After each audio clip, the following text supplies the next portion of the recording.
अल्हम्दुलिल्लाहि रब्बिल आलमीन वस्सलातु वस्सलामु अला नबिय्यिना मुहम्मद व अला आलिहि व सहबिहि अजमईन अम्मा बाद।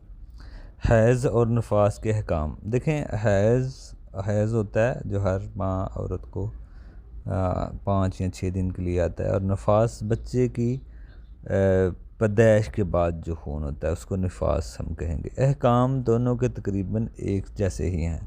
जो चीज़ें हालत हैज़ में मना है वही नफास में भी मना है। हालत नफास में रोज़ा रखना, नमाज़ पढ़ना, कुरान पढ़ना, इसी तरह तवाफ़ करना, तलाक़ देना लेना, ये चीज़ें मना है।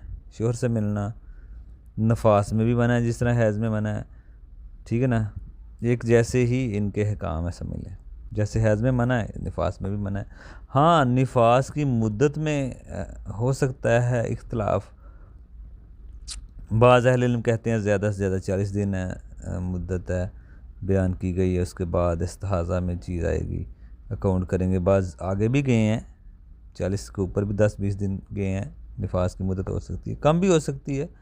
अगर औरत को 40 दिन से पहले ही वो पाक हो जाती है तो वो नमाज़ पढ़ेगी, सारे काम करेगी गुस्ल के बाद। लेकिन ये नहीं है कि अब 40 उसने पूरे ही करने हैं।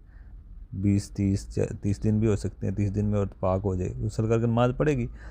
अगर 40 दिन से ऊपर जा रहा है तो बाद कहते हैं 40 दिन ही वो रुकी रहे, 40 दिन के बाद वो गुस्ल करे, नमाज़ पढ़े अपने सारा। बाकी इस सहाज़ा में वो काउंट करेंगे बात।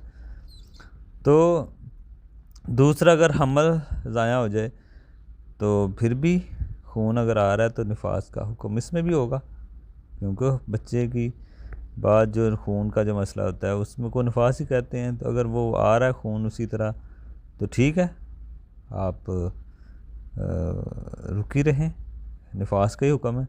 लेकिन कोई ऐसा मसला नहीं है, बात कर ऐसा खून वाला मसला ही नहीं होता तो फिर ठीक है, नफास का कोई मसला ही नहीं। आप गुस्ल करें और गुस्ल करें और नमाज़ें पढ़ें।